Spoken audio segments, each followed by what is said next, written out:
بسم اللہ الرحمن الرحیم۔ السلام علیکم۔ آپ کو سخاوت کا ایک بہترین واقعہ سناتے چلتے ہیں۔ حضرت ابوبکر صدیق رضی اللہ تعالیٰ عنہ کے زمانے میں شام سے ایک غریب اور مقروض شخص مدینہ آیا۔ وہ حضرت ابوبکر صدیق رضی اللہ عنہ کی خدمت میں حاضر ہوا اور عرض کیا کہ وہ قرض میں ڈوبا ہوا ہے اور مدد کا محتاج ہے۔ حضرت ابوبکر صدیق رضی اللہ عنہ اسے اپنے گھر لے گئے۔ اس شخص نے دیکھا کہ امیر المومنین کے گھر میں نہ کوئی آسائش ہے اور نہ ہی مال و دولت کا ڈھیر، صرف سادہ سامان موجود تھا۔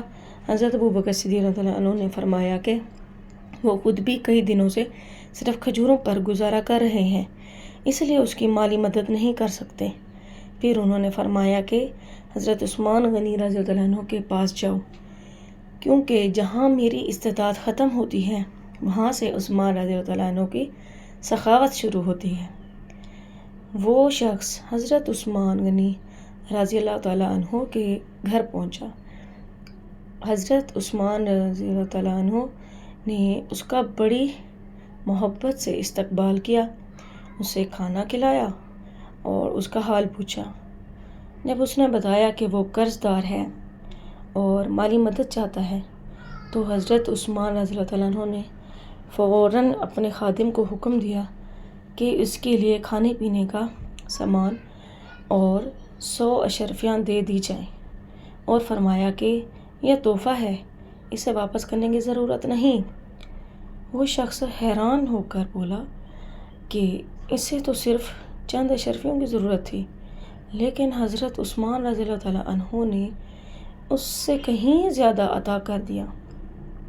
حضرت عثمان رضی اللہ تعالیٰ عنہ نے فرمایا کہ اللہ تعالیٰ نے مجھے یہ مال اس لیے دیا ہے کہ میں رسول اللہ صلی اللہ علیہ وآلہ وسلم کے غلاموں یعنی مسلمانوں کی خدمت کروں، نہ کہ مال جمع کر کے عیش کروں۔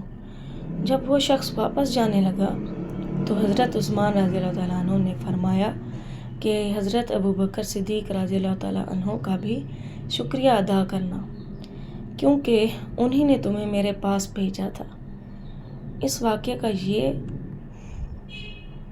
پیغام ہے کہ صحابہ کرام رضی اللہ تعالیٰ عنہم انتہائی سادہ زندگی گزارتے تھے، اللہ تعالیٰ کی رضا کے لیے ایک دوسرے کی مدد کرتے تھے اور اپنی دولت کو ضرورت مندوں پر خرچ کرنا سعادت سمجھتے تھے۔ سخاوت، اخلاص، ایثار اور خدمت خلق ہی ان کی زندگی کا نمایاں وصف تھا۔ البتہ یہ بات بھی ذہن میں رکھنی چاہیے کہ اس واقعے کی تاریخی سند اس تصویر میں موجود نہیں ہے، اس لیے اسے ایک نصیحت آموز روایت کے طور پر پڑھنا بہتر ہے جب تک اس کا معتبر حوالہ معلوم نہ ہو۔